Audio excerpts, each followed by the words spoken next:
जी, अस्सलाम वालेकुम।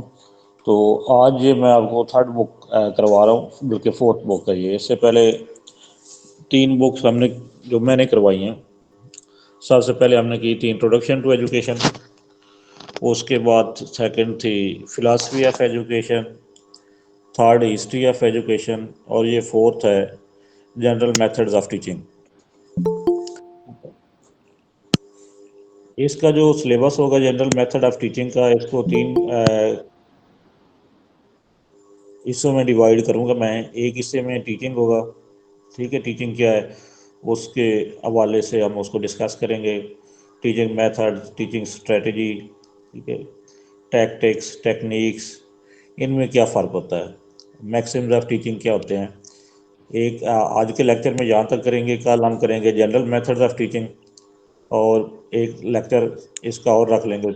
Third lecture इसका होगा इनोवेटिव टीचिंग मेथड्स जो हैं, ठीक है, कुछ मॉडर्न टीचिंग मेथड जो हैं वो हम इसमें स्टडी करेंगे। तो इसको फर्स्ट स्टार्ट कर रहे हैं। ये ना वर्ड की फ़ाइल है, नोट्स चूँकि उससे प्रिंट वगैरह ठीक हो जाते हैं, तो इसलिए मैंने इसको यहाँ पे बनाया है। लेकिन अगर आपको स्क्रीन पे देखने में कोई दुश्वारी पेश आ रही हो तो उसके लिए आपकी तरफ जूम इन या जूम आउट की ऑप्शन होती है, तो आप जूम करके भी उसको देख सकते हैं। सबसे पहले कंसेप्ट है कि टीचिंग क्या है। टीचिंग जो है, इसमें एक मैच्योर मेंबर होता है जो कि किसी इमेच्योर मेंबर को या अनट्रेंड मेंबर को मुआशरे में रहने के, सोसाइटी में रहने के या सोसाइटी में एडजस्टमेंट के काबिल बनाता है। एक सिंपल सी डेफिनेशन जो बनती है वो यही है कि टीचिंग के अंदर एक मैच्योर शख्स या एक नॉलेज रखने वाला शख्स, एक स्किल्ड पर्सन जो है, वो एक इमेच्योर शख्स या एक कम नॉलेज वाले शख्स को सोसाइटी में एडजस्टमेंट के काबिल बनाता है। इसकी कुछ इंपॉर्टेंट डेफिनेशन जो है पेपर में अक्सर औकात डेफिनेशन भी आ जाती हैं कि ये किसकी डेफिनेशन है, तो वो यहाँ पे मैंने आपके साथ शेयर की हुई है। सबसे पहले है teaching is the mean whereby the experienced member of the group guide the immature and infant member in their adjustment of life. ठीक है, योकम एंड सिप्सन की डेफिनेशन है, ये वही है जैसा कि मैंने आपको पहले बता दिया है। सेकंड डेफिनेशन है teaching is a system of action intended to produce learning. कि टीचिंग क्या है, एक सिस्टम ऑफ एक्शंस है। हम कुछ सरगर्मियाँ करते हैं, कुछ काम करते हैं, और वो किसके लिए करते हैं, लर्निंग प्रोड्यूस करने के लिए। तो इस डेफिनेशन से एक चीज़ जो और समझ आती है वो ये है कि टीचिंग का रिजल्ट जो है वो लर्निंग होता है। ठीक है, टीचिंग हमारा इनपुट होती है, उसका जो आउटपुट हमारे पास आती है वो लर्निंग है। अच्छा, उसके बाद है ये बी ओ स्मिथ की डेफिनेशन है। उसके बाद थर्ड डेफिनेशन है teaching is an intimate between a mature personality and mature one which is designed for the education के। टीचिंग जो है ये एक इंटीमेट कंटेक्ट है, एक ताल्लुक है किस किस के दरमियान, एक मैच्योर पर्सन और एक लेस मैच्योर पर्सन के दरमियान। मकसद क्या है, which is design for the education of the latest. इसमें हम जो इमेच्योर शख्स है या लेस मैच्योर शख्स है वो उसको एजुकेट करते हैं। और फोर्थ डेफिनेशन जो है ये क्लॉर की है कि activities are designed and perform to produce a change. कि वो तमाम एक्टिविटीज़ जो चेंज इन बिहेवियर के लिए जिनको हम डिज़ाइन करते हैं। ठीक है, मतलब बिहेवियर क्या होता है, लर्निंग होती है। ठीक है ना, लर्निंग की डेफिनेशन है चेंज इन बिहेवियर। तो वो तमाम एक्टिविटीज़ जो लर्निंग, जिनके आउटपुट लर्निंग होता है, या जो हम चेंज इन बिहेवियर के लिए जिनको हम डिज़ाइन करते हैं, उसको हम टीचिंग कहते हैं। तो अक्सर औकात ना स्टूडेंट्स जो हैं वो इनकी डेफिनेशंस में भी कंफ्यूज हो जाते हैं। तो ये आपको एक क्लियर होना चाहिए इनमें कि लर्निंग क्या होती है, चेंज इन बिहेवियर। ठीक है, टीचिंग क्या होती है जिसमें हम वो बिहेवियरल चेंज लेके आते हैं। इस तरह एजुकेशन क्या होती है, एजुकेशन भी जो है वो एक प्रोसेस है। टीचिंग एंड लर्निंग को कंबाइन करें तो वो उसको हम एजुकेशन कह सकते हैं, या सिंपली एजुकेशन को हम कह सकते हैं कि एजुकेशन जो है वो एक प्रोसेस है या वो एक एक्सपीरियंस है जो हम प्रोवाइड करते हैं। तो उसका रिजल्ट भी, एजुकेशन का रिजल्ट भी क्या होगा, चेंज इन बिहेवियर होगा, लर्निंग होगा। तो इन तीनों टर्म्स की डेफिनेशन को आपने अलग अलग आपकी अंडरस्टैंडिंग होनी चाहिए अलग अलग। रट्टा लगाएं बेशक, रट्टा तो बेशक ना लगाएं, लेकिन आपको मतलब कंसेप्चुअल कंसेप्ट आपका इसका क्लियर होना चाहिए। तो आप में से ज़रा कोई इनको डिफरेंशिएट कर दे कि टीचिंग क्या होती है, एजुकेशन क्या होती है और लर्निंग क्या होती है।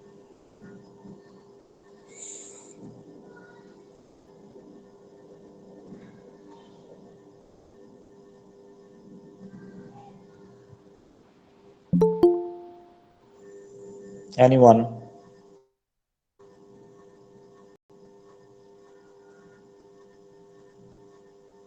सर जो जहाँ तक टीचिंग की बात रही है ना, उसमें एक एक्सपीरियंस बंदा जो होता है ना, वो अनएक्सपीरियंस बंदे को जो ना वो करता है, मतलब गाइड करता है, और इसमें चेंज इन बिहेवियर हो रहा होता है। और जो लर्निंग होती है ना, उस लर्निंग में relatively permanent positive change in behaviour होता है।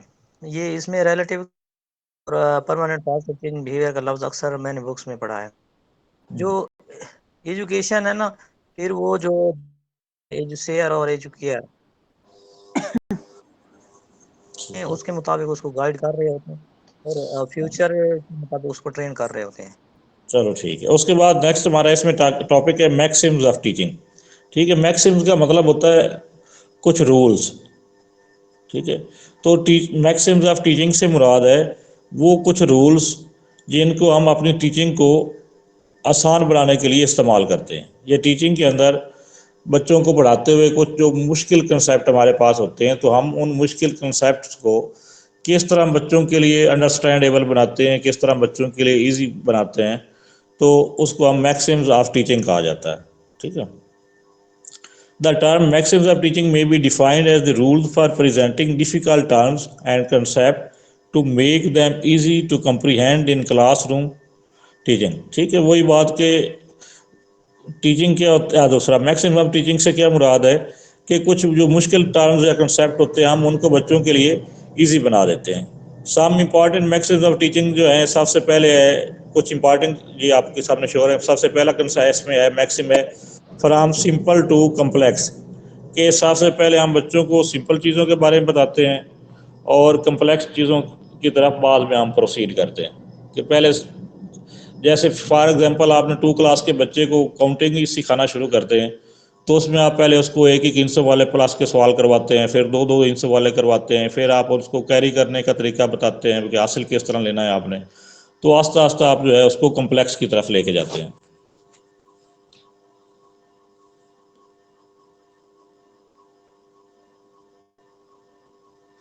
तो उसके बाद सेकंड इसमें है फ्रॉम नाउन टू अननाउन, कि बच्चे को जो चीज़ें जहाँ तक बच्चे के पास पहले से नॉलेज होता है आप वहाँ से उसको सिखाना शुरू करते हैं।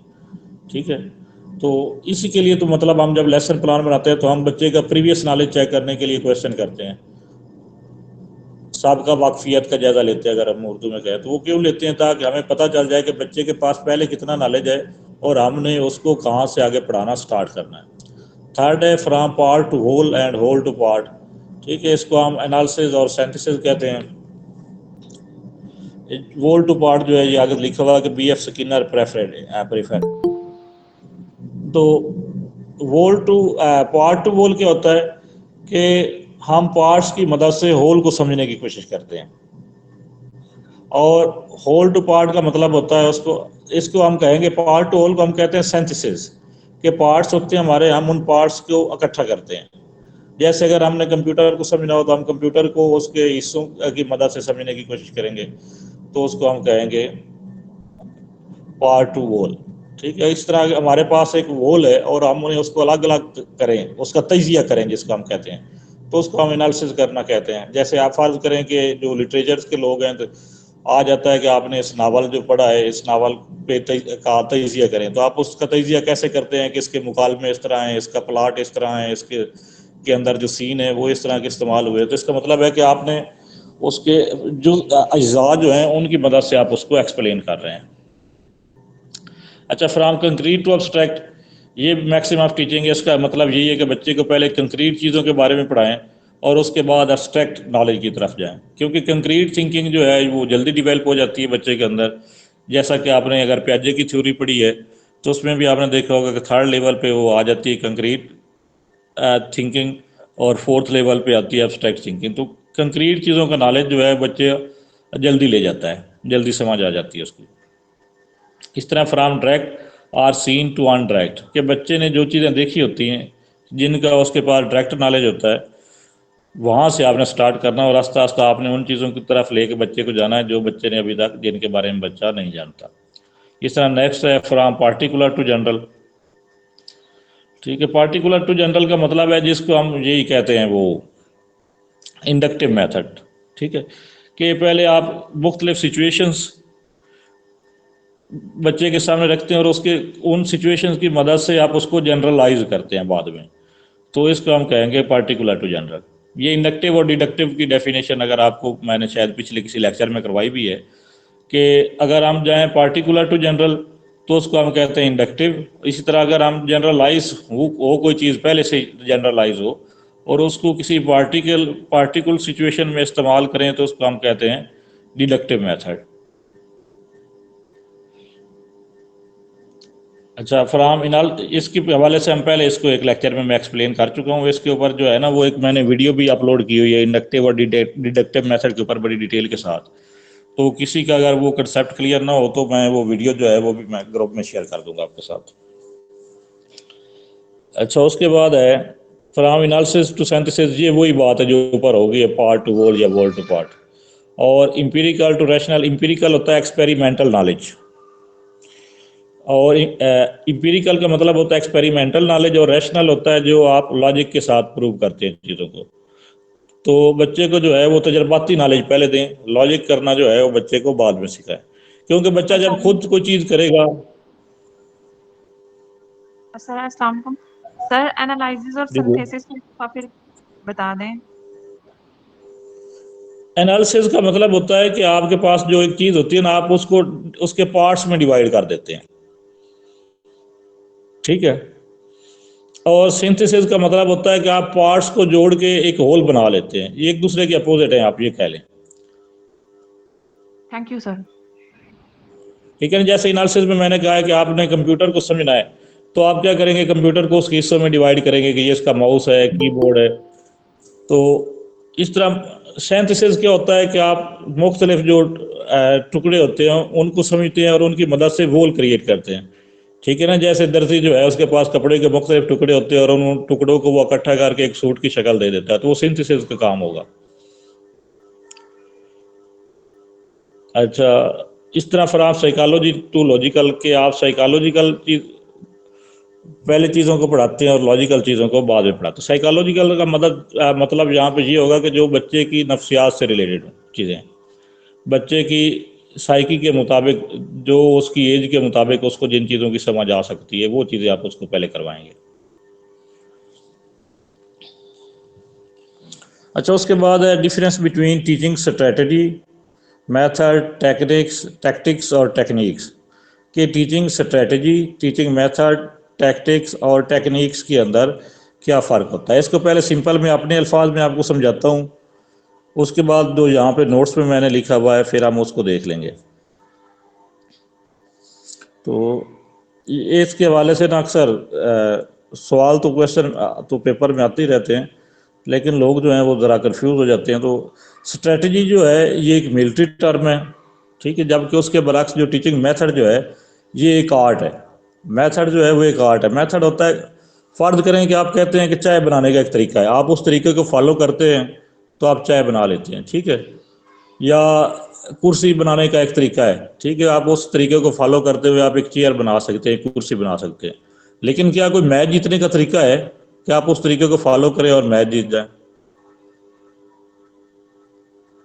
ठीक है, मैच जीतने का तो कोई तरीका नहीं होगा। वो वहां पे तो आपको अपोनेंट्स को भी देखना होता है कि आपका जो अपोनेंट्स है उसकी कारकर्दगी क्या है, वो क्या कर रहा है, उसको मद्देनजर रखते हुए फिर आप अपनी प्लानिंग जो है वो चेंज करते रहते हैं साथ साथ। तो कोई एक हम फिक्स मेथड नहीं कह सकते कि वो होगा और आप उसकी मदद से मैच जीत सकते हैं। तो स्ट्रेटजी वो होती है जिसमें आपका फोकस जो है वो अपने ऑब्जेक्टिव के ऊपर होता है। ठीक है, स्ट्रेटजी के अंदर कि आपने अपने ऑब्जेक्टिव अचीव करने हैं और उसके लिए आपने अपोनेंट्स को मद्देनजर रखते हुए साथ साथ अपनी प्लानिंग जो है वो चेंज करते जाना है। जबकि इसके बरक्स जो टीचिंग मेथड होता है वो स्टेप बाय स्टेप प्रोसीजर होता है। ठीक है, ग्रेजुअल होता है कि आपने पहले नंबर पे ये काम करना है, दूसरे नंबर पे ये काम करना है, तीसरे नंबर पे ये काम करना है। चाय बनानी है आपने तो आप सबसे पहले चूल्हे के ऊपर देगची रखेंगे, उसमें पानी डालेंगे, उसमें चीनी डालेंगे, ठीक है, उसको गर्म करेंगे, फिर चाय पत्ती डालेंगे, उसके बाद मिल्क डालेंगे, तो एक तरीकेकार है ना, आपने स्टेप बाय स्टेप काम करते जा रहे हैं, तो इसको हम मेथड कहते हैं। क्या समझ आई आपकी? बोला आप में से कोई बताया कि टीचिंग मेथड क्या है और स्ट्रेटेजी क्या है?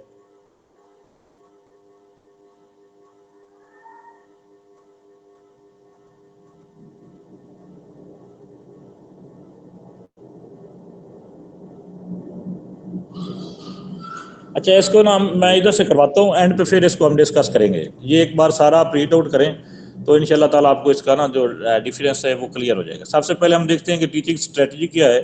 Teaching strategy is a generalized plan for a lesson which include structured desired learner behavior in terms of goals of instruction and an outline of planned tactics necessary to implement the strategy। कि teaching strategy क्या होती है? आपका एक generalise plan होता है, ठीक है। उसमें आपने देखना होता है कि आपका जो डिजायर्ड लर्नर बिहेवियर क्या है, मतलब आपके आउटकम क्या है, आपके गोल्स क्या हैं, एसएलओज आपके क्या हैं। अगर हम इसको टीचिंग की टर्म में इस्तेमाल करें तो उसमें एसएलओज आ जाएंगे, ठीक है। और उसको आप अपनी जो स्ट्रेटजी है उसको नाफिज करने के लिए, उसको इम्प्लीमेंट करने के लिए आप मुख्तलिफ टैक्टिक्स यूज़ करते हैं, ठीक है। टैक्टिक क्या होगा? वो स्ट्रेटजी का एक यूनिट होगा। वो सारे टैक्टिक्स मिलके जो है वो आपका एक जनरलाइज प्लान बना देंगे। फॉर एग्जांपल, अगर आप फर्ज करें क्रिकेट का मैच हो रहा है, तो मैच जीतने के लिए मैंने कहा कि आपको स्ट्रेटजी बनानी पड़ती है, ठीक है। और वो स्ट्रेटजी जो है वो चेंज होती रहती है। फॉर एग्जांपल, एक बॉलर जब बॉल कराने लगता है तो वो देखता है कि बैट्समैन जो है वो क्रीज से बाहर आ गया है, तो वो बॉल जो है वो वाइड करवा देगा, कीपर जो है वो स्टंप आउट कर देगा। तो ये उसने एक टैक्टिक इस्तेमाल किया है, ठीक है। तो टैक्टिक हम कह सकते हैं कि स्ट्रेटजी का एक यूनिट होता है टैक्टिक। अच्छा, ये ई स्टोन एंड मॉरिसन ने ये पहले डेफिनेशन जो टीचिंग स्ट्रेटजी की मैंने आपको दी पढ़ी है वो इनकी दी है। उसके बाद it is a mean to achieve learning objective. कि टीचिंग स्ट्रेटजी क्या होती है? ये एक मीन है या एक जरिया है जिसकी मदद से हम अपने लर्निंग ऑब्जेक्टिव अचीव करते हैं, ठीक है। आगे कुछ here is the list of teaching strategies, जैसे लेक्चर स्ट्रेटजी है, डिमॉन्स्ट्रेशन स्ट्रेटजी है, टीम टीचिंग स्ट्रेटजी है, चाक एंड टाक स्ट्रेटजी है, क्वेश्चन आंसर, ये मुख्तलिफ टीचिंग स्ट्रेटजीज हैं। आगे हम जब इनकी टीचिंग मेथड पढ़ेंगे तो उसमें इनमें से बहुत सी चीज़ें जो है वो क्लियर हो जाएंगी आपकी। उसके बाद है टीचिंग मेथड।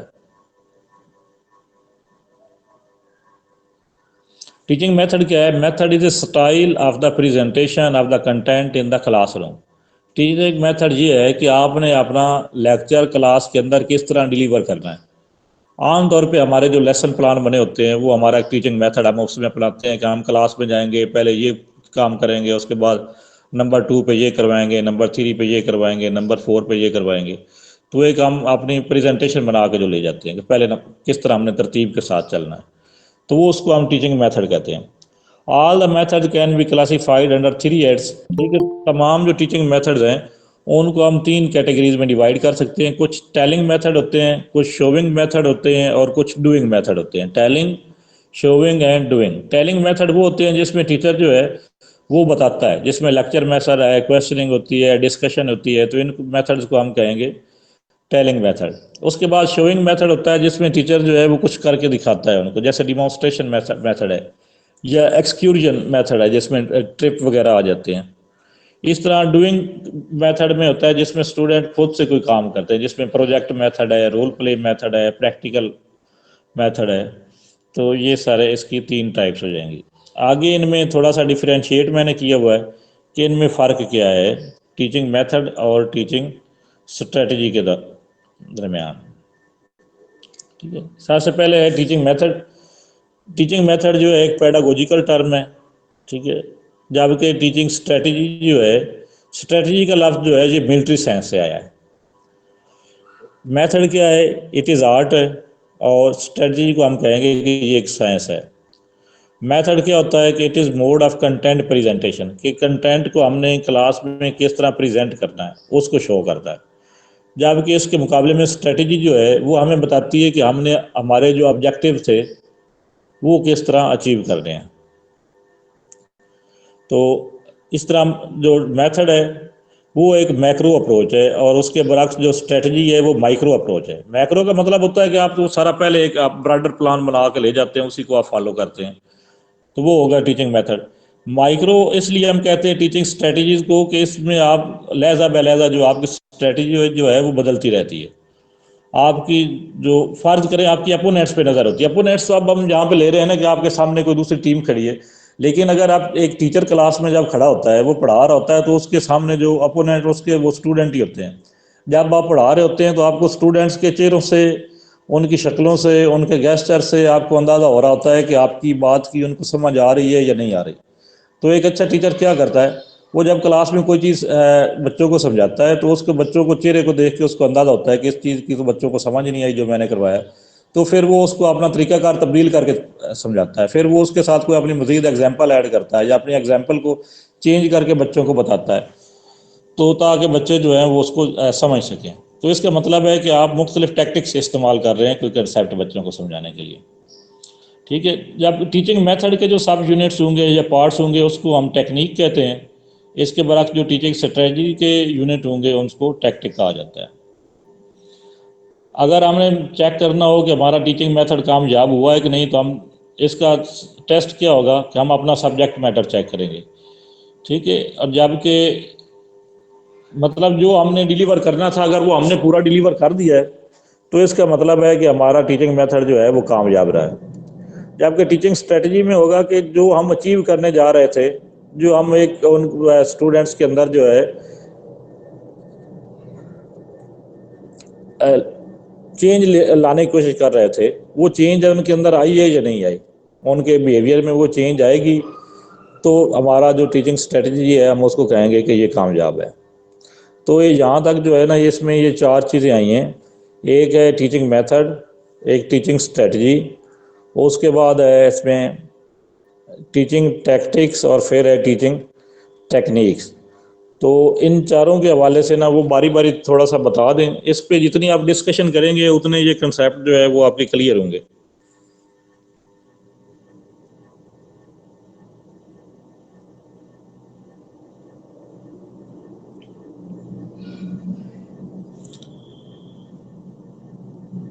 सबसे पहले हमारे मेरी तरफ जो नेम शो हो रहा है, वन बाई वन मैं सबसे थोड़ा थोड़ा सा पूछ लेता हूँ। ठीक है ना, इसमें एक तो थोड़ी सी ना आपकी तरफ से पार्टिसिपेशन मुझे कम नज़र आती है अक्सर।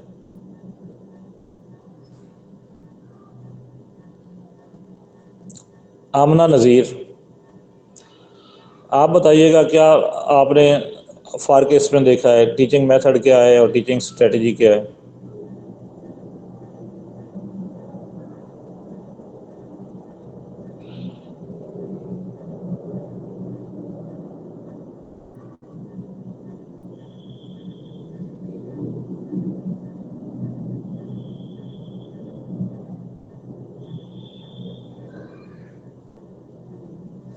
अफीफ़ा कौसर।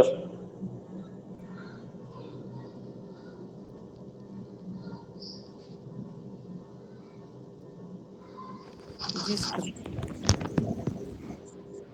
हेलो, जी आवाज़ आ रही इसको, है सर? जी जी आ रही है आपकी बात। जी सर, अभी तक का जो मुझे समझ में आया, क्योंकि मैंने थोड़ा सा लेट ज्वाइन किया था आपको। तो जो टीचिंग मेथड है बेसिकली ये एक ब्रॉडर टर्म है, और जो टीचिंग स्ट्रेटजी है वो एक माइक्रो लेवल की चीज़ है। मतलब कि स्ट्रेटजी हम चेंज करते रहते हैं as per need of the student. कि स्टूडेंट्स को अगर आपको कुछ समझ नहीं आ रहा और हम जो मेथड अप्लाई करें, आप ये देखें कि हम अगर लेक्चर मेथड से उनको पढ़ा रहे हैं और आप ये देख रहे हैं कि बच्चे को समझ नहीं आ रहा, तो हम अपने स्ट्रेटजी को है क्या करेंगे, चेंज करेंगे। और अपने मेथड को चेंज करते हुए क्या कर लेंगे, हम अपने मेथड को चेंज करके डिस्कशन पे चले जाएंगे, या हो सकता है कि हम उसको किसी और मेथड पे लेके चले जाएं, ताकि बच्चों को हम जो भी चीज़ है आसानी से उन तक डिलीवर कर सके। हेलो। ठीक है, ठीक है, ठीक है। और आपकी इसकी टेक्निक और टैक्टिक्स। ये सर थोड़ा सा मुझे क्लियर नहीं हुआ। ठीक है, चलो इसको करते हैं, पर अभी बाकियों से डिस्कस कर लेते हैं थोड़ा सा। अली रज़ा। जी सर।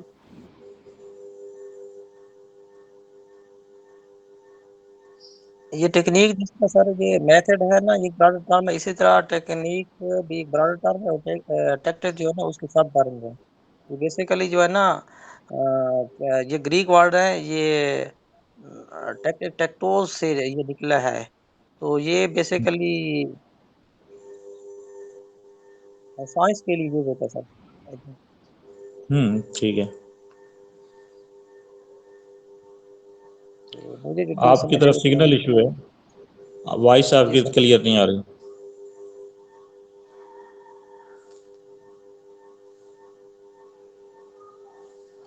अच्छा, उसके बाद है, क्या नेम लिखा हुआ है, मोहम्मद नदीम।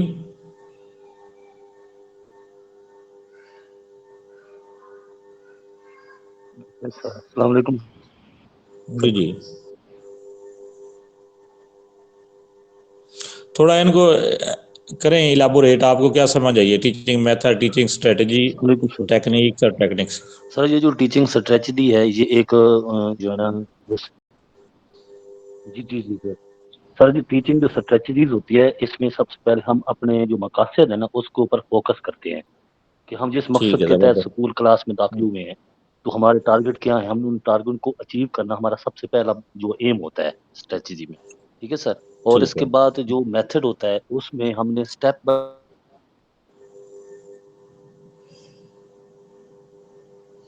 स्टेप अपने जो है ना वो हमने काम करना है। यानी पहले हमने सबसे पहले करना है अगर उसको रिजल्ट अच्छा लगा है तो उसकी आगे मजीद स्टेप उठाने हैं, प्रूव करने हैं। इस तरह के जो स्टेप बाय स्टेप काम करना होता है उसको हम मेथड कहते हैं। और जो टैक्टिक्स होती है वो एक स्ट्रेटजी का एक यूनिट होता है। यानी हम सबसे पहले बच्चे की साइकोलॉजी चेक करते हैं कि हम जो पढ़ा रहे हैं मेथड अपनाया होगा, लेक्चर मेथड अपनाया है। तो हम देखते हैं अगर बच्चा हमारे लेक्चर को अपने चेहरे के तसरात के जरिए सही रिजल्ट नहीं दे रहा तो हम मौके की जो मेथड होगा टीचिंग मेथड वो वो हम थोड़ा सा चेंज कर लेंगे, हम वो मेथड अपनाएंगे ठीक है, जिस बच्चे की नफेंगे वो हमारी प्रैक्टिस कराएगी। ठीक है सर। और स्ट्रेटजी में हम जो है ना अपने एसएलओ जो है ना वो हम तय करते हैं कि हमारे एसएलओ क्या हैं, हमारे मकासद क्या हैं, इस तरीके से। और ये जो स्ट्रेटजी होती है एक मिलिट्री टर्म है। ठीक है सर। और ठीक इसके है, तरह बाकी मेथड जो होते हैं वो टीचिंग प्लान हो एक उसकी एक मिसाल है। मेथड जिसमें हम टीचिंग प्लान बनाते हैं, जैसे हम क्लास ठीक में है, जाएं तो सबसे पहले हम एक लेसन प्लान तैयार करते हैं कि हमने बच्चों को क्या पढ़ाना है। मसलन आज हमने प्रेजेंट इंडेफिनिट टेंस पढ़ाना है तो हम सबसे पहले बच्चों का सबका वाकफियत का जायजा लेंगे, प्रीवियस नॉलेज चेक करेंगे कि यार बच्चों को टेंस के बारे में कोई मालूमात है, टेंस के बारे में कोई खाका जहन में है, तो सबका वाकफियत का जायजा लेना है। उसके बाद फिर बच्चों को उस टेंस की तरफ लेकर आना है। इस तरह अगर हमने कैद आजम की शख्सियत पर पढ़ाना है तो सबसे पहले हम तारीख से कुछ मशहूर शख्सियात का हवाला देंगे कि फलां के बारे में आप क्या जानते हैं, फलां के बारे में आप क्या जानते हैं। फिर हम बात करेंगे हम इन नामवर शख्सियात में कैद आजम के बारे में पढ़ते हैं। तो ये एक हमारा एक मेथड है जिस तरीके से बच्चे की तवज्जो अपनी तरफ हम मबजूल करवाते हैं और बच्चा जो है अपनी तवज्जो फोकस करता है कि सर हमें क्या पढ़ाना चाहते हैं, सर का पढ़ाने का मकसद क्या है। तो इस तरह की इसकी 3 कैटेगरी होती हैं सर। एक होती है ठीक है, टेलिंग मेथड होता है, एक शोइंग मेथड होता है और एक डूइंग मेथड होता है सर। ठीक है, ठीक है, ज़बरदस्त। आपने काफ़ी अच्छे तरीके से इसको इलाबोरेट किया है। उम्मीद है कि बाकियों को थोड़ा सा इसमें, जो किसी को कन्फ्यूजन थी तो उसकी क्लैरिफिकेशन कुछ हो जाएगी। बाकी मैं थोड़ा सा अस्सलाम इसको वालेकुम ये, सर। सर इंशाल्लाह। अस्सलाम वालेकुम सर। जी जी, सर इस तरह भी हम कह सकते हैं कि जो टीचिंग मेथड है उसको हम पहले से प्लान कर सकते हैं। मतलब हम बिल्कुल। क्लास में जाने से पहले जो है वो कोई ना कोई टीचिंग मेथड अपने लिए सिलेक्ट कर लेंगे। लेकिन जो हम्म, टीचिंग स्ट्रेटजीज हैं वो हम लोग क्लास में जाकर वहाँ के माहौल के मुताबिक जो हम लोग सिलेक्ट करेंगे। क्या इस तरह हाँ, कह उसकी सकते हैं? कुछ ना कुछ प्लानिंग तो आप पहले कर सकते हैं, लेकिन मतलब उसमें आप चेंजिंग करते रहते हैं साथ साथ, क्योंकि आपकी नज़र होती है अपने एसएलओज के ऊपर। क्या आपने अपना हम्म। ऑब्जेक्टिव अचीव किस तरह करना है, ताकि उसके लिए आपको जितनी मर्जी चेंजिंग करना पड़े आप करते हैं उसमें। Yes sir. बाकी चीज़ ये है कि ये चूंकि सोशल साइंसेज हैं, इसमें आप किसी किताब में पढ़ेंगे तो उसमें, उसके बाद दूसरी किसी बुक में पढ़ेंगे तो इन चीज़ों में थोड़ा थोड़ा सा आपको जो है ना वो डिफरेंस आता रहता है उसके अंदर। क्योंकि इसको हम, ये साइंस सब्जेक्ट तो है नहीं कि जिसमें सिर्फ 2 + 2 = 4 ही होता है। तो उसमें थोड़ी बहुत जो है ना वो वेरिएशन इसमें होती है समझने में भी। बाकी दूसरी चीज़ ये है कि ये सारी चीज़ें एक दूसरे के साथ इंटरलिंक्ड है। मतलब हम ये इनको बिल्कुल डिफरेंशिएट नहीं कर सकते कि ये यहाँ पे टीचिंग मेथड की हद खत्म हो गई, यहाँ पे टीचिंग स्ट्रेटजी जो है उसकी हद खत्म हो गई, बल्कि ये सारी चीज़ें किसी ना किसी हद तक जो है ना वो आपस में इंटरलिंक्ड होती हैं। फॉर एग्जांपल इसकी मैं देता हूँ कि आप, हमने ऊपर पड़ा है ना स्ट्रेटजीज में भी आपने देखा होगा टीम टीचिंग लिखा हुआ है, लेक्चर स्ट्रेटजी लिखी हुई। इस तरह मेथड में पढ़े तो वहाँ पे भी लेक्चर मेथड लिखा हुआ है। तो लेक्चर मेथड जो है वो मेथड भी हो सकता है, वो स्ट्रेटजी भी हो सकती है। उसका इन्हिसार इस बात पे है कि आप उसको यूज़ किस तरह कर रहे हैं क्लास के अंदर। अब दो टीचर जो हैं वो सेम लेक्चर दें, ठीक है, सेम कंटेंट दें, इसके बावजूद जो है फिर भी आपको फील करेंगे कि इसका लेक्चर जो है ना वो इंटरेस्टिंग है, इस टीचर का लेक्चर जो है वो बोरिंग रहा है। तो कौन सी चीज़ है जो उससे एक टीचर के लेक्चर को वो इंटरेस्टिंग बना रही है, दूसरे टीचर के लेक्चर को बोरिंग बना रही है, हालांकि दोनों ने लेक्चर ही दिए। तो उन्होंने अपने मेथड के अंदर टेक्निक्स क्या यूज़ की हैं, वो चीज़ आएगी वहाँ पे, ठीक है ना। एक ने क्वेश्चनिंग आंसरिंग पे फोकस कर लिया है लेक्चर मेथड के अंदर, उसने क्वेश्चन आंसर टेक्निक यूज़ कर ली है, तो उसका लेक्चर जो है वो ज़्यादा इंटरेक्टिव बन गया है। एक जो है वो लगातार बोलता गया है, उसने क्वेश्चनिंग आंसर टेक्निक इस्तेमाल नहीं की है, तो उससे हमें लगेगा कि इसका लेक्चर जो है वो बोरिंग हो गया है। या उसने डिसिप्लिन पे ज़्यादा फोकस रखा है कि किसी को अपनी जगह से हिलने ही नहीं देना, मैंने बस सारे बैठ के सुनते रहें, तो उसने डिसिप्लिन की पे ज़्यादा फोकस कर लिया है। तो इसमें मतलब ये वेरिएशन कुछ ना कुछ होती रहती है इसके अंदर।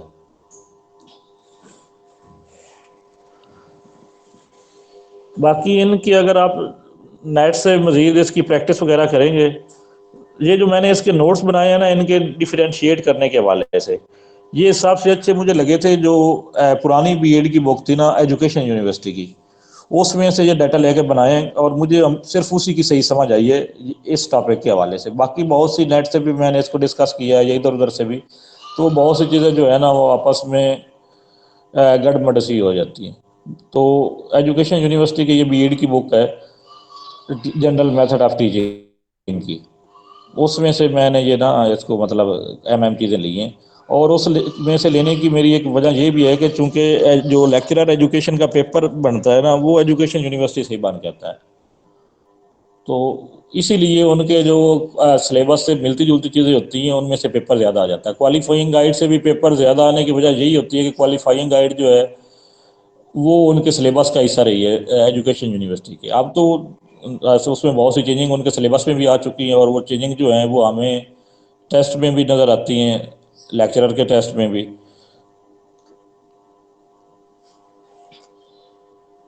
वालेकुम सर। जी जी वालेकुम सर। जी जी सर बोलें, वालेकुम आवाज़ सर। आ रही है। जी आवाज़ आ रही है सर आपकी, जी बोलें ये आप। जो आपने बुक बताई है, जी सर, आपने जी एक जी बुक बताई है, ये बीएड की है या एमएड की है? ये जो मैंने जनरल मेथड ऑफ टीचिंग की बुक बताई है ना ये बीएड की है, एमएड में तो वो शामिल ही नहीं है जनरल मेथड ऑफ टीचिंग। जो बीएड की क्वालिफाइंग गाइड हो गया है ना उसके अंदर भी मिल जाएगी, ये अलग से बुक भी थी, ये जो मैंने तो परचेज की हुई थी ना वो अलग से बुक थी, उसमें है ये। वो- सर ये बुक आपके पास पीडीएफ में है? नहीं नहीं ये पीडीएफ में नहीं थी, ये सिलेबस की बुक सी थी मेरे पास। अच्छा, उसके बाद इसमें ठीक है। हमारा जो नेक्स्ट टॉपिक है ना जनरल मेथड ऑफ टीचिंग, इसको हम नेक्स्ट लेक्चर में रख लेंगे। आज जो है वो हम इतना ही करेंगे। उसके बाद इसके हम दो हिस्से मजीद बनाएंगे, एक जनरल मेथड ऑफ टीचिंग होगा और एक इनोवेटिव टीचिंग मेथड जो है वो होंगे। तो इसको हम यहाँ पे आज क्लोज कर रहे हैं। ये नोट्स जो हैं ये आपके साथ में ग्रुप में शेयर कर दूंगा।